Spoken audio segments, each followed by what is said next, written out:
أعوذ بالله من الشيطان الرجيم.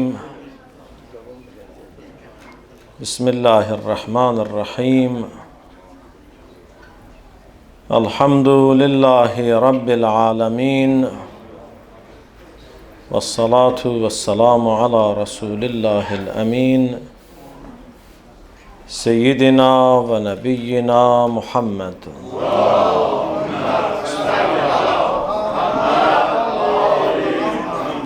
وعلى أهل بيته الطيبين الطاهرين المعصومين المكرمين، واللعن الدائم على أعدائهم أجمعين من الأولين والآخرين إلى لقاء يوم الدين. رب اشرح لي صدري ويسر لي أمري واحلل عقدة من lisani yefqahu qavli. Möhtərəm möminlər, möhtərəm möminələr, Allah bu mübarək cümə gününü hamımız üçün xeyirli, uğurlu, bərəkətli qərar versin. Bu gözəl günün feyz və bərəkətindən bizləri binəsib eləməsin. Allah günahlarımızı bağışlasın.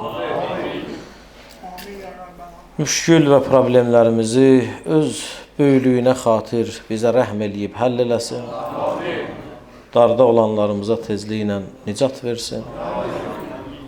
Allah xəstələrimizə, xüsusən duaya ehtiyacı olan xəstələrimizə tezliklə şifa inayət eləsin. Şəhidlərimizi, dünyadan köçüb gedənlərimizi rəhmət eləsin. Əskər balalarımızı, qəriblərimizi öz pənahında hifz eləsin inşallah. İmam Zaman ağanın zuhurunu tezləşdirsin, zuhuru ilə dünyamızı gözəlləşdirsin. Bizi ağanın zuhuruna hazır olanlardan və qəlbini razı salanlardan qərar versin inşallah. Hamımızın aqibətini, axirətini xeyirli və izzətli qərar versin.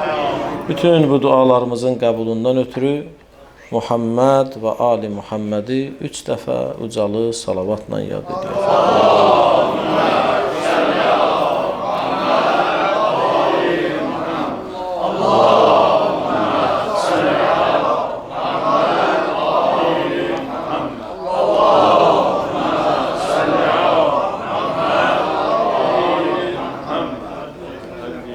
İnsan ictimai bir varlıqdır. Cəmiyyətlə birgə yaşamağa məcbur olan bir varlıqdır. Ona görə də biz dəfələrlə bu mənbərdən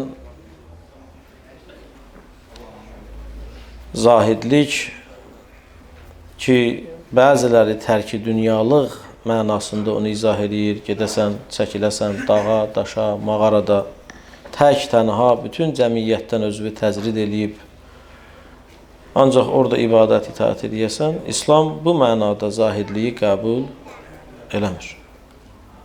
Sən ən böyük zahid odur ki, bəli, dünya pərəst olmasın, amma insanların içində dünya onun əlində olsa da belə dünyaya bağlı olmasın. Əsl zahid budur.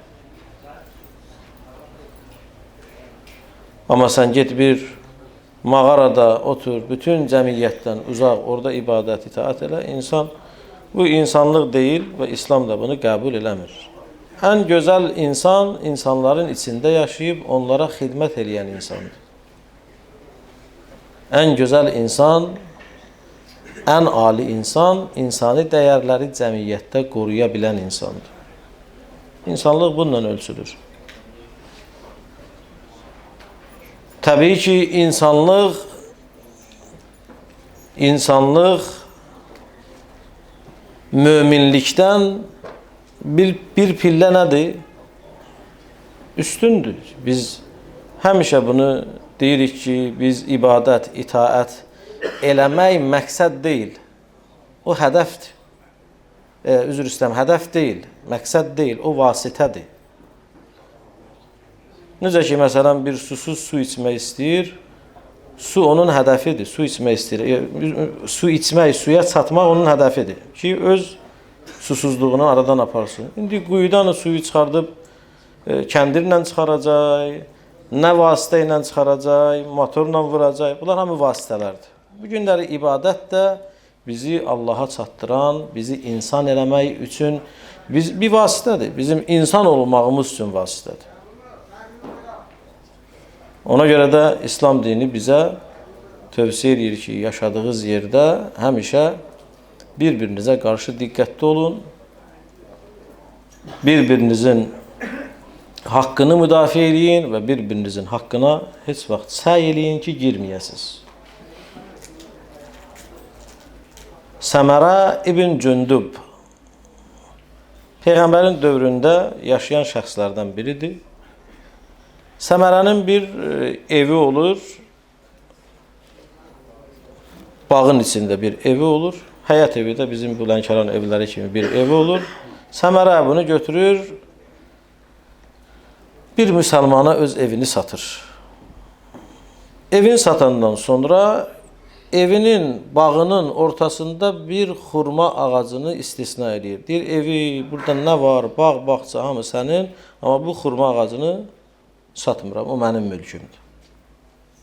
Ki, təbii də bu, əgər qarşılıqlı razılaşmaqla bu cür alqı-satqı İslamda nədir? Doğrudur. Amma biraz yəni problemli alqı-satqıdır da. Yəni bu onun bağıdır. Bu artıq bu oldu başqasının mülkü. Amma ağac onun ağacıdır. Bu ağacın yanına gəlməlidir, getməlidir, falan eləməlidir. Təbii ki, bütün bunlar İslam şəriəti ilə tənzimlənir. Bunlar qarşılıqlı razılaşmalıdırlar ki, sabah əgər sənə bu ağacı satmayıbsa, bu ağacın yanına gəlməlidir də. Bunun barını götürməlidir, buna qulluq eləməlidir. İcazə almalıdır, gəlməlidir. Təbii Səmərə ilə bu kişi razılaşırlar ki, ağac satılmasın. Şəriətlə də ağac və ağacın budağının əhatə etdiyi bütün ərazi haman o kişinindir. Ağacın özü və ağacın budaqlarının əhatə etdiyi yer onundur. Səmərə də bunu satmır. Lakin Səmərə hər gün bu kişini narahat edir. Qapını döymədən, icazə almadan bir də kişi çıxır, görür ki, Səmərə ağacın altında oturub işləyirdi. Bir gün, 2 gün, 3 gün, ay Səmərə, mən ailəli insanam.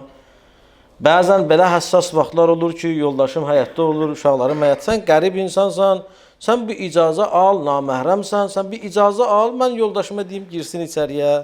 Ya məsələn, bəlkə həyatda oturmuşuq, bağda oturmuşuq, sən icazə al, sonra gir. Səmərə deyir, ağac mənimdir, özüm bilərəm. Ha vaxt gələrəm, ha vaxt istəyərəm, səndən niyə icazə almalıyam ki?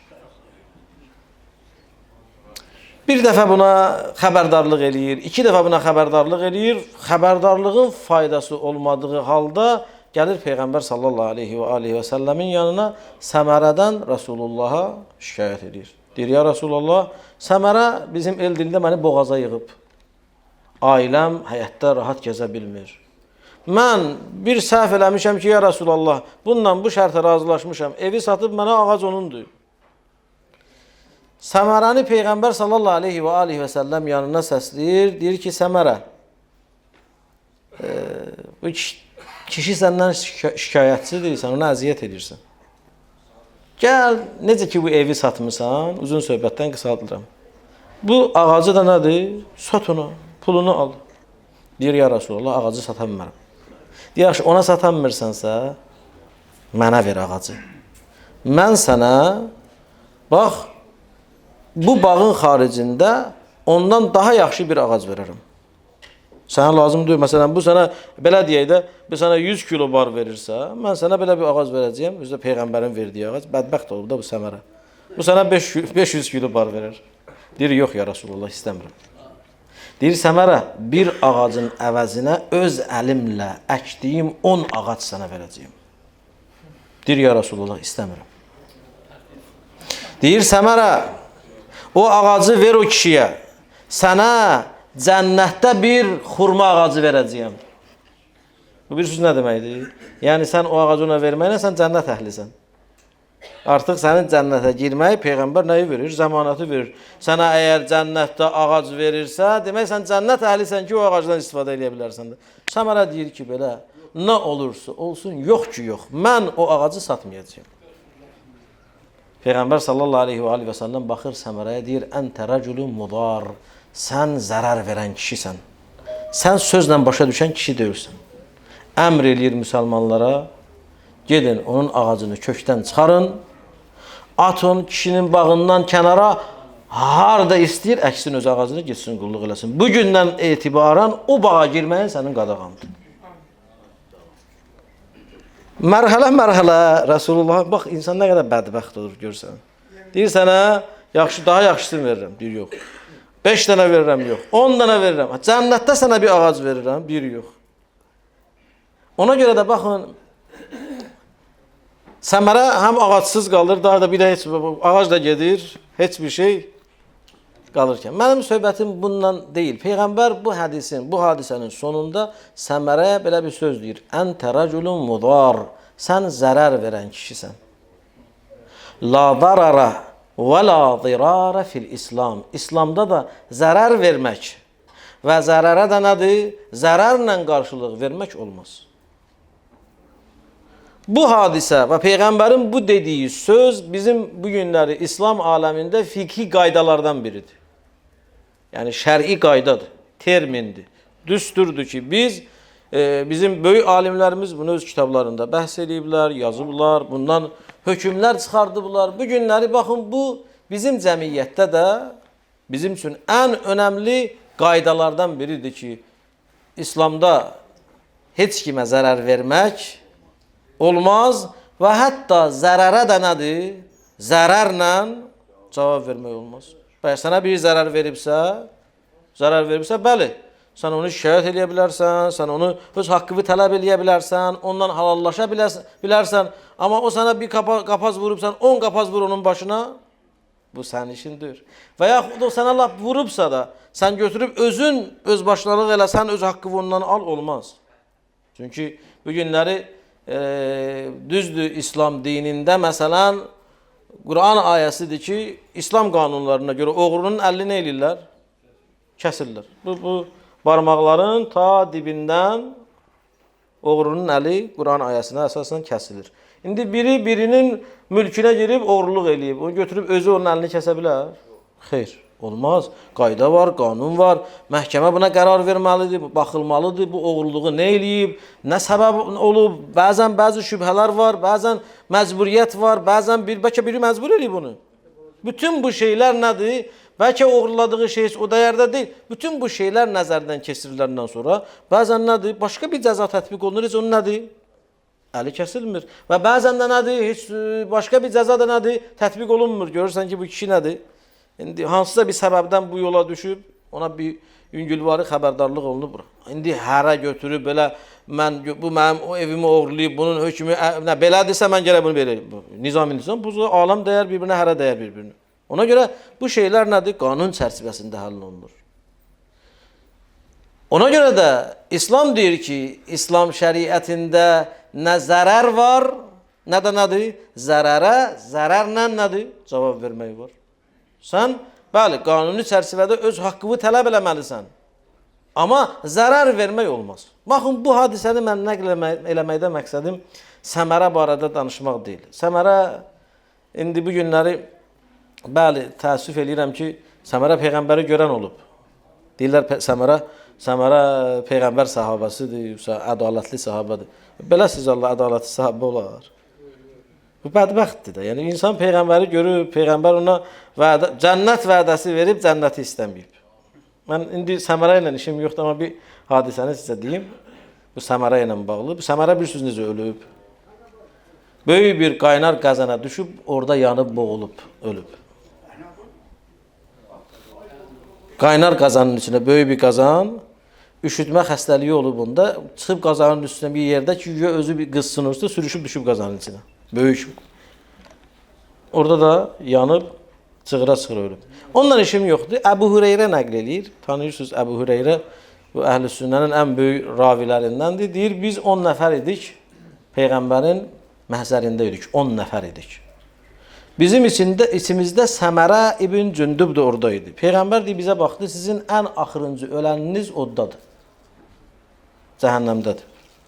Sizin ən axırıncı öləniniz hardadır? Oddadır. 10 nəfərsiniz burada. Sizdən axırıncı kim dünyadan köçüb getdi, o cəhənnəm əhlidir. 8-i bunlardan ölür. Əbu Hüreyrə deyir, bir dənə Əbu Hüreyrə, mən qalmışam, bir dənə də Səmərə qalıb. Ürəyim partlayır. İbn Tavus bunu öz kitabından nəql edir. Deyir, bir adam gəlirdi, Əbu Hüreyrə səksəkə ilə soruşur, Səmərə ölüb. İstəmirdi də Səmərə ondan qabaq ölsün. İstəyirdi ki, nədir? Peyğəmbər da deyib, kim siz 10 nəfərdən axırıncı ölsə, o cəhənnəmdədir. Ona görə istəyirdi ki, nədir? Tez ölsün ki, Səmərədən sonra ölməsin, Səmərədən qabaq ölsün ki, o olsun cəhənnəm əhli. Deyir, bu səksəkə ilə hələ yaş kim gəlirdi? Hətta deyir, bəziləri, onun dostları onunla zarafatlaşıb gəlirdilər. Böyle səksəkə ilə qapını döyürdülər. Əbu Hüreyrə çıx, nədir? Səmərə ölüb, onun ürəyi gedirdi. Ürəyi gedirdi, oyadırdılar onu. Sonra dedilər ki, zarafat edirik səndən. Çünki Peyğəmbər söz deyib, onun vədəsi də sadiqdir. Ta o qədər bununla deyir, bu səksəkə ilə yaşadı, bizim dildə ürəyi partladı, Əbu Hüreyrənin Səmərədən qabaq öldü. Səmərədən qabaq öldü. Sonra da Səmərədə nədir? İndi o hadisə ilə işim yoxdur, mən istəmirəm xütbəni yönəldim bu şəxsə. Bu da özü də nədir? Bir qaynar qazana düşdü, boğuldu, orada yandı, öldü. İndi bəziləri deyir ki, o səhabədir. Peyğəmbər deməyib ki, o oddadır. Peyğəmbər elə işarə edib ki, o qazanda od vasitəsilə öləcək. Yox, məsələ onun ölməyidir. Peyğəmbər o oddadır. Ona görə də bu hədis də, yəni bu hadisə də nəql olunur ki, Əbu Hüreyrə narahat idi ki, birdən məndən qabaq ölər, mən olacağam onuncu. Əl-mühim, Səmərə və belə bir şəxsiyyət. Bu hadisəni mən nəql eləməkdə Səmərə barədə danışmağın məqsədim yox idi. Ya, məqsədim budur ki, bu kişi zərər verən kişidir. Peyğəmbər də nədir? Bütün vasitələrlə bunu zərərsizləşdirmək istədi, onu düzgün yola hidayət eləmək istədi. Bunun üçün heç bir moizə fayda vermədi.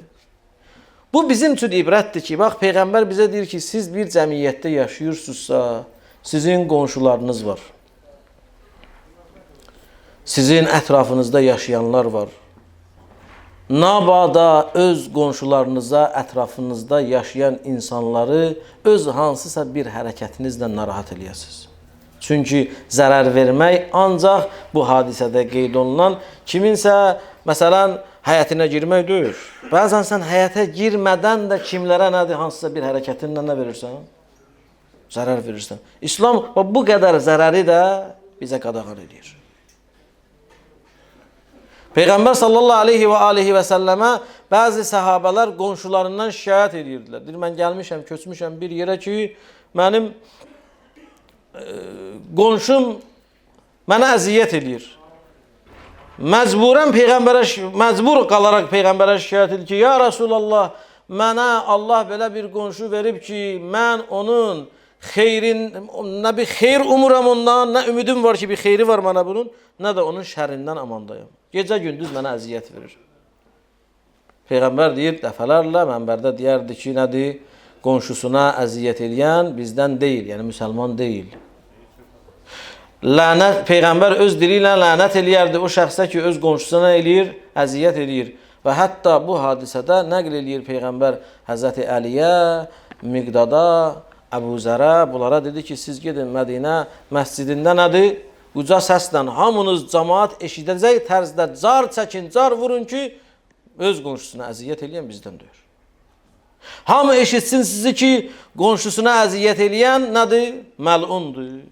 Deyir, cəmaat bunu eşidib, narahat oldu. Sonra Peyğəmbər bu cardan sonra bir şeyi əlavə elədi. Hədisin sonunda deyir, Peyğəmbər belə bir şeyi əlavə elədi. Cəmaatı yığdı, dedi ki, ay cəmaat, bilirsiniz qonşu kimdir? Sizin evinizin hər tərəfinə 40 ev sənin qonşundur. Sağıva 40 ev, soluva, arxava, önüvə nədir? 40 ev sənin nəyindir? Qonşundur. Ay kişi, burada Peyğəmbər nə demək istəyir? Yəni sən bir müsəlman kimi elə yaşamalısan ki, səndən heç kim əziyyət görməməlidir. Sən bir müsəlman kimi, xüsusən də mömin insan, bir mömin kimi belə yaşamalısan ki, cəmaat desin ki, həqiqətən filan kəs. Amma bu günləri mən həmişə bu sözü üzr istəyirəm bu ifadəmə görə. Bu bizim ən yaralı yerimizdir. Nə üçün bu günləri elə Kərbalayılar deyəndə cəmaat üzün çevirir? Hacılar deyəndə cəmaət üzünü çevirir. Çünki biz öz hərəkətimizlə cəmiyyətə nümunə olmaq əvəzinə cəmiyyət törədən ünsürlərə çevrilmişik. Mən üzr istəyirəm bu ifadəmə görə. Yaxşılarından uzaq. Amma bu günləri mən dəfələrlə bu sözü bu mənbərdən demişəm, amma indi yeri gəlmişkən mövzu ilə əlaqəli mən bunu deyirəm. Bizim ağsaqqallarımızdan biri deyir ki, nədir? Valla bu araq içən usta gətirmək evə, namaz qılan gətirməkdən 1000 dəfə yaxşıdır. Gəlir namaz qılan məni aldadır deyir. Fırıldaq gəlir mənə, badalaq gəlir mənə. 5 manatlıq şey eləyir onu 15 manata, 100 manat. Belə biz özümüzü nə üçün gözdən salmışıq? Nə üçün özümüzü hörmətdən salmışıq biz? Nə üçün Hacı adı, Kərbəlayı adı, Məşədi, mömin, dindar, filan kəs saqqallıdır da, bu saqqal bizim eldilər filan kəs maskaya çeviriblər bunu. Nə üçün biz özümüzü bu günə qoymuşuq? Çünki o qədər cəmiyyətdə bu işlərdən sui-istifadə eləyib, cəmiyyətdən mənfi obraza çevrilmişik ki, cəmiyyət bizi nədir? Pisliyə zərb-ı məsəl vurur. Pisliyə nümunə olmuşuq biz. Amma Peyğəmbər deyir nədir? Siz cəmiyyətdə elə yaşayın ki, nur olun, ətrafınızı işıqlandırın. Ətrafınıza əziyyət verməyin. Bu günləri əzizlər, la zarar və la zirar fil İslam. İslamda zərər vermək yoxdur. Peyğəmbərin bu nidası, bu çağırışı bu günləri həqiqətən də önəmli bir məsələdir bizim üçün. Mən bir qonşu kimi səsimi ucaldıb, öz səsimlə əgər qonşuma əziyyət eləyirəmsə, bu caizdir, icazalı deyil. Bax, mən sizə bir şəri hökmü deyim sizə. Bax, burada hamı oturanlar, biz şəriət hökmlərinə bağlı olan insanlarıydı. Bu günləri İslam şəriəti birdən azanın səsi çox ucadırsa, yüksəkdirsə məsciddə, müştərilərin fətvası nədir? Birdən hansısa qonşunu, tələbəni narahat eləyirsə, onun səsi azaldılmalıdır ya yox? Şəriət hökmü belədir. Bəli, mən yenə də buradan deyirəm, bundan sui-istifadə eləyənlər də var. Mən inanmıram, azan səsi kiməsə əziyyət versin. Belədir. Amma yenə də belə fərz eləyək ki, amma məsələn, mən evimdə Qurana qulaq asıramsa, mən bir şeyə Qurana qulaq asıramsa, mən Qurana qulaq asıram da, bəlkə birinin istihat vaxtıdır. İndi məsciddən ucalan azanla bizim bu xəbərdarlıqdır da, o vaxtlar gərək hamı namaz, müsəlman gərək o vaxtda namaz qılsın da. Ondan əziyyət çəkirsə o insan biraz, nə deyək da indi o insana? Yəni biz burada elə o qədər insanlarla mən bu 13 il, 14 il ərzində o qədər insanlarla üz-üzə dayanmışıq ki, bəzi qonşular namazını eləyin, azanın səsini alın, Sonra rəhmətə gələndə deyir azan verin. Deyim, kim üçün azan verək? Bir ömür azanın səsini alın deyən üçün azan verək indi. Bu adam deyir ki, nədir? Azanın səsini alın, mən narahat oluram. Ölüb indi, gəl, bəli, bunun üçün azan verin. Kim üçün azan verim? Bu azana inanıb ki, bunun üçün azan verək. Bundan işim yox. Sui-istifadə eləyənlərin işimiz yoxdur bizim. Amma İslam şəriəti o qədər insan haqqına belə həssas yanaşır ki, deyir, hətta birdən zərər verirsənsə, onu da səsini biraz al, eyb yoxdur. Quran səsi kiməsə zərər verirsə, onu biraz al. Əsas odur ki, nədir? Cəmiyyətdə o birlik, o həmrəy yaşamaqlıq, bərabər yaşamaqlıq nə olsun?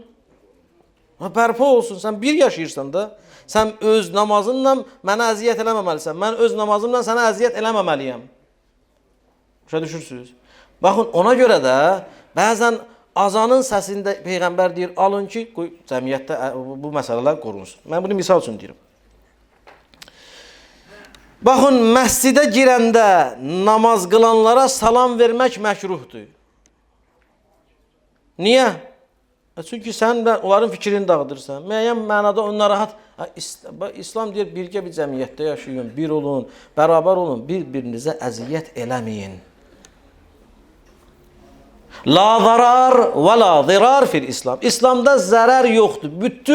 Bütün növləri ilə İslam onu qadağan edir. Bu günləri müasir əsrdə ancaq elə qonşu-qonşuya, torpaq davasına görə, nə davasına görə falan. Bunlar deyir ki, indi bu günləri o qədər zərərin növləri var. Həqiqətən də mən bilmirəm, hamınız oxumusunuz. Mən özüm o məktəb dövründə Koroğlunun əsərini oxuyurdum. xoşlayırdım bu nağıl, kitab, bədii əsərlər oxumağı xoşlayırdım. Bəlkə də bir gün, 2 günə bir dənə qalın kitab qurtarırdım. O Koroğlu'nun əsərində bir yerdə o Koroğlu ki, axırda hamınız bəlkə də oxumusunuz onu. Kişi kimi qılıncla döyüşən olub da. Çıxır, gəlir döyüşməyə. Görür ki, biri uzaqdan vururlar, part sarılır yerə. Güllə ilə vururlar. Deyir, bu nədir?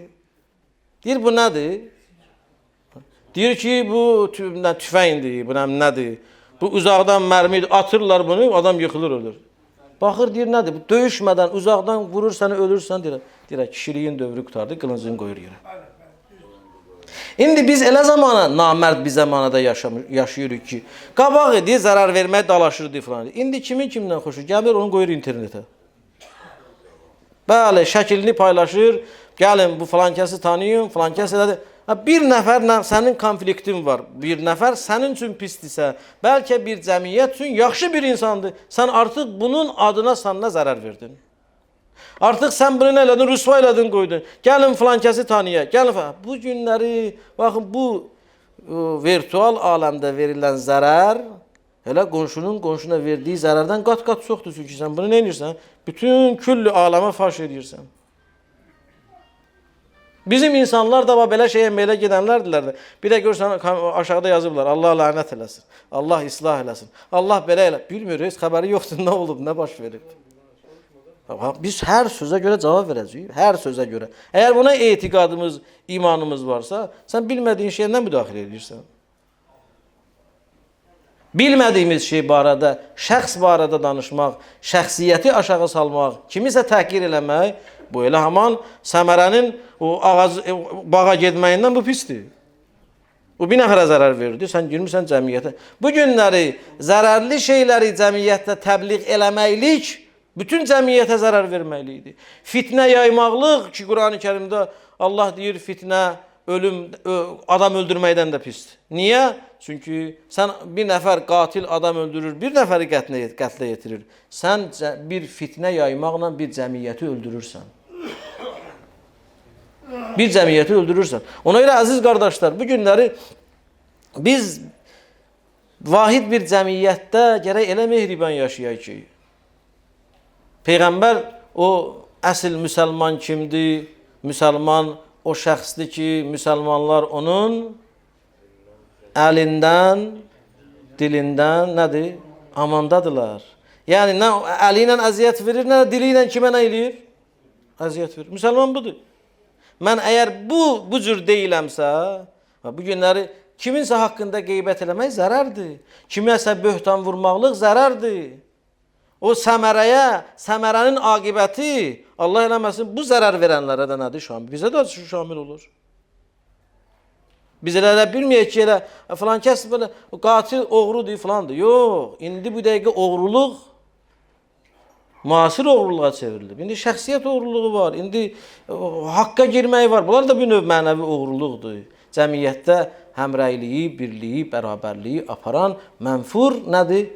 Xüsusiyyətlərdir ki, bunlara qarşı diqqətli olmalıyıq. Əziz qardaşlar, bu günləri elə bu mənim torpağımdır, mənim yerimdir, bura mənimdir, mən hər şey eləyə bilərəm sözü yoxdur. Müsəlman üçün bu yoxdur ya. Mən əziyyət eləyənmərəm. Bu günləri nə qədər insanlar var ki, bu torpaq alır, məsələn, birinin evinin qarşısında ev tikir, öz pəncərəsi, bir dənə pəncərə qoyur, nə boyda tamaşa edir cəmaatın həyətinə. Bu, ən azından bu ədəbsizlikdir də, belə deyir. Ha, qardaş, cəmaat öz ailəsi ilə, öz xüsusi işlərini görmək istəyir, qızı, gəlini həyətində gəzmək istəyir. Sən, yaxşı, sənin qanunla, kağızla, sənədlə, sənin həyətindir. Amma sən heç vicdanın yoxdur ki, düşünmürsən ki, mən bu pəncərəni açdım, cəmaatın namusunu görəcəyəm. Cəmaat evində mənim əlimdən gəzə bilməyəcək. Bu da zərərdir. Bu elə cəmaatın evinə girməyin başqa bir üslubudur da, bu belə deyir. Və yaxud, məsələn, mən bir kamera qoyuram, bütün, məsələn, var, məsələn, küçəyə nəzarət edeyim, qoyuram, mənim damımdır, mən elə, mən sənin evvə baxıram. Sən mənim evimə niyə baxırsan? Mənim evimə niyə nəzarət edirsən? Bütün bu şeylərə diqqət eləmək lazımdır. Bütün bu şeylərə diqqət eləmək lazımdır. Əsasən də, əziz qardaşlar, biz bir cəmiyyət, bir elik, bir obayük. Bu günləri, məsələn, üzr istəyirəm bu ifadəmə görə, deyirsiniz ki, indi gəlib söhbət hara çıxıb. Biz əgər bir əlimizdə olan zibil paketini qonşunun qapısına atmaqla belə zərər veririksə, vallah o lənət sözü bizə də şamil olur. Bəzi insanlar var, mən görürəm, mən öz gözümlə görmüşəm. Adam qiyamət günündə cavab verər bu şeylərə. Bəzən görürsən, ağsaqqal kişidir, insan ondan tərbiyə almalıdır. Çıxır əlində zibil paketini, o zibil yeşiyi var ha. Çıxır küçəyə, baxır o tərəfə, baxır bu tərəfə, görür, heç kim görmür, atır birinin qapısının xəndəyinə. Bu da bizim ağsaqqalımız. Bu da bizim ağbirçəyimiz. Ona görə əziz qardaşlar, İslam deyir, hər bir növ zərər, cəmiyyətə verilən zərərin nəyi var? Kiçik olsun, böyük olsun, fərq eləmir. Ona görə biz diqqət eləyək. Sözlə zərər vermək, əməllə zərər vermək, hansısa məsələn, təsəvvür elə ki, məsələn, belə deyək də, cəmaatın ümumi yaşayış yerində bir nəfər belə götürüb özü üçün bir dənə bir zavod açıb orada, səs küyü ilə aləmi vurub bir-birinə. Belə bir şey olar. Bəzi şeylər var, gərək cəmiyyətə, sən işləyirsən, laf belə halal zəhmət qazanırsan. Amma halal zəhmət qazanmaqla o demək deyil ki, elə sən cəmaata əziyyət ver, halal çörək qazanıram. Belə deyil. Ona görə gərək bəzən evdə də işləyəndə, usta da işlədəndə, bax, gecənin bir aləmidir, məsələn, mən işlədirəm, mənim bu dırdır səsim bütün milləti avara qoyub. İşin vaxtı var da, zamanı var, belə deyir. Ona görə bütün bu şeylər zərərdir. Bütün bu zərərin böyüyü, kiçiyi gərək nəzərdən keçirilsin və buna baxılsın. Biz insanlar bu şeylərə nədir? Diqqətlə yanaşmalıyıq. Vallah, namaz qılmaqla deyir, yadımızda saxlayaq. Mən namaz qılıram, oruç tuturam, mən xums verirəm, zəkat verirəm. Xums verirsən, zəkat verirsən, namaz qılırsan, bu boyda hoqqaları çıxardırıq. Olmaz belə şeylər. Ona görə Peyğəmbərin bu bizim üçün, bütün müsəlman aləmi üçün, bütün müsəlman aləmini birləşdirən, həmrəy eləyən, birgə yaşayışını təmin eləyən bir qayda qoyub bizim üçün. La zarara və la dirara fil İslam. İslamda ümumiyyətlə zərər vermək olmaz. Hətta düşmənə də nədir? Zərər vermək olmaz. Bu bizim dinimizin düşmənə də zərər vermək olmaz. Düşmənçilik də gərək, demişkin, gərək kişi kimi düşmənçilik olsun. Elə arxadan vuran nədir? Qəhrəman sayılmır. Ona görə siz baxmışsınız, indi onun filmi də çəkilib, amma mən belə bu hadisə kimi Müslim ibn Əqilin hadisəsini baxın, bilirsiniz də. Müslim ibn Əqil İmam Hüseynin birinci səfiri, o məzlum kişi, şücaətli kişi idi. Hani İbn Ürvənin evində gizlənmişdi. Hani İbn Ürvə təşkil elədi, İbn Ziyad gəldi onun evinə. Dedi ki, nədir? O ki, mən xəstəyəm, gələcək mənə ziyarətə də. O da hilə ilə gəlmişdi, ondan işim yoxdur. Mən səsimi ucaldaram, o məlun burada təhti gəlib öldürəsən onu. Canımız qutarar ondan. Müslim ibn Əqil oturub orada. İbn Ziyad gəlir Hani İbn Ürvənin ziyarətinə. Hani İbn Ürvə güya ağrıyır nəsə. Nə qədər səsini ucaldır ki, Müslim çıxsın. İbn Ziyadı orada öldürsün, Müslim çıxmır. Gedəndən sonra deyir, bu boyda fürsət daha bizim əlimizə keçməyəcək. Deyir ki, bu bizə yaraşan arxadan gərək vuraq. Bu belə deyək də, bu arvad işidir, çağıraq birini salaya tələyə öldürək. Biz əhl-i beytdən yox, biz meydanda oluruq. Bizə qarşı qılınc qaldıranla döyüşürük. Amma belə birini aldadıb gələ belə arxadan vuraq, bu kişilikdir. Bax, bunlar öz əhl-i beyt əleyhimussalatu vəssalam öz davranışları ilə nədir? Bizə nümunə olublar. Biz bu nümunələri onlardan öyrənək və öz həyatımızda tətbiq eləyək ki, bir həqiqətən də bu vəhşi bir zamanada gözəl bir cəmiyyətə sahib ola bilək. Allah bizim cəmiyyətimizi, xalqımızı, millətimizi yaman günlərlə imtihan eləməsin inşallah. Allah xalqımızı, millətimizi, ölkəmizi Allah müharibə ilə, aclıqla, əlacı olmayan xəstəliklərlə, bəlalarla, müsibətlərlə imtihan eləməsin inşallah. Keçən günlərimiz keçib, gələn günlərimizi daha xeyirli, daha uğurlu, daha bərəkətli qərar versin. Hamımız bu dünyadan köçüb gedərik, dünya müvəqqətidir. Allah axırımızı, axirətimizi xeyirli və izzətli qərar versin inşallah. Ən gözəl kəlam Allah kəlamıdır ki, Qur'an-ı Kərimdə deyir, Bismillahirrahmanirrahim. Vəl-asri innəl insana ləfi xusr illellezine amenu ve amilus salihati ve tevasav bil hakki ve tevasav bis sabr. Amenna billah. Sadakallahul aliyyul azim. Vesselamu aleykum cemiyen ve rahmetullahi ve berekatuhu.